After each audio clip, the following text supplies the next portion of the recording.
Subscribe to MHQ Islamic World and press the bell icon. بسم اللہ الرحمن الرحیم۔ السلام علیکم ورحمۃ اللہ وبرکاتہ۔ معزز سامعین کرام، آج کا سوال ہے کہ روزے کا صدقہ فطر کس پر لازم ہے، کتنا ہے اور کب لازم ہوتا ہے، اور دوسرا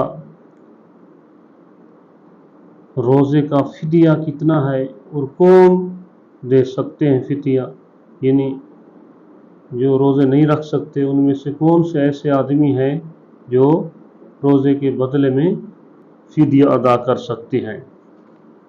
تو سب سے پہلے صدقہ فطر کی طرف آتے ہیں۔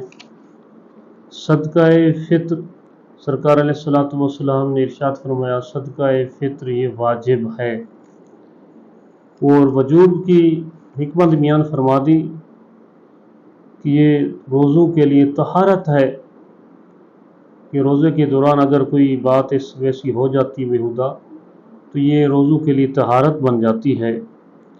مزید ارشاد فرمایا، وَطُعْمَةٌ لِّلْمَسَاكِينِ، کہ مسکینوں کے لیے یہ تحفہ ہے، کھانا ہے ان کے لیے، آپ کی طرف سے ان کو یہ ایک دعوت دی جا رہی ہے کہ جو غریب لوگ ہیں، مسکین ہیں، وہ ان کو عید کی خوشیوں میں شامل کرنے کے لیے، یہ ان کی ہمدردی ہے، ان کے لیے اظہار ہے، معنی ہے کہ آپ ان کو اپنی عید کی خوشیاں بھی ان کو ساتھ شیئر کریں، ان کو ساتھ خوشیوں کے ساتھ بھی ان کو حصہ دیں۔ مزید فرمایا کہ جب تک صدقہ فطر یعنی جس کو فطرانہ بولتے ہیں عام طور پر، یہ ادا نہ کیا جائے تو روزے زمین و آسمان کے درمیان معلق رہتے ہیں، یعنی لٹکے رہتے ہیں۔ تو صدقہ فطر کس پر لازم ہوتا ہے؟ تو صدقہ فطر ہر صاحب نصاب کے اوپر واجب ہوتا ہے۔ صاحب نصاب کون ہے؟ جس کے اوپر زکوٰۃ فرض ہے۔ زکوٰۃ کس پر فرض ہے؟ یعنی جس کے پاس 52.5 تولے چاندی یا اس کے برابر قیمت، یا 7.5 تولے سونا یا اس کے برابر نقدی وغیرہ، تو اس کے اوپر صدقہ فطر بھی واجب ہے اور زکوٰۃ بھی واجب ہے۔ یا کسی کے پاس کچھ مقدار میں سونا ہے، کچھ میں چاندی ہے، باقی اشیاء ہیں جو گھریلو استعمال میں نہیں آتی پورا سال تک، ایسی چیزیں ہیں، تو ان تمام کو اکٹھا کیا جائے گا۔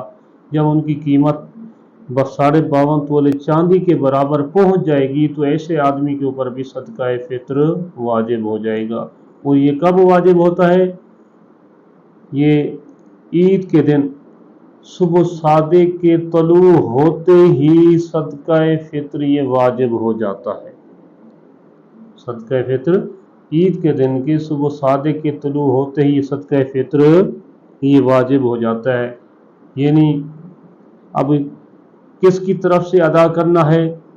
اپنی نابالغ اولاد کی طرف سے، اپنی ذات کی طرف سے یہ صدقہ فطر ادا کرنا ہے۔ جو بالغ ہیں ان کے اوپر شریعت کے احکام انہی کے اوپر صادر ہوں گے، وہ اپنی ذات سے خود ادا کریں گے۔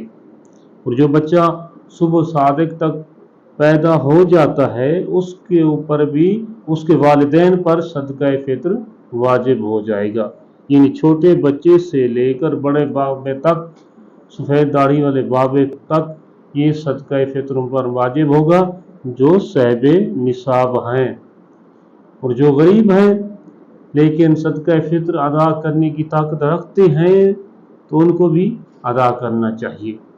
اور کتنا ہے صدقہ فطر؟ گندم کے اعتبار سے نصف سا گندم، یعنی 2.25 سیر بنتے ہیں، اگر کلو میں کنورٹ کریں تو 2.25 کلو، محتاط قول کے مطابق 2 کلو لگا لیں۔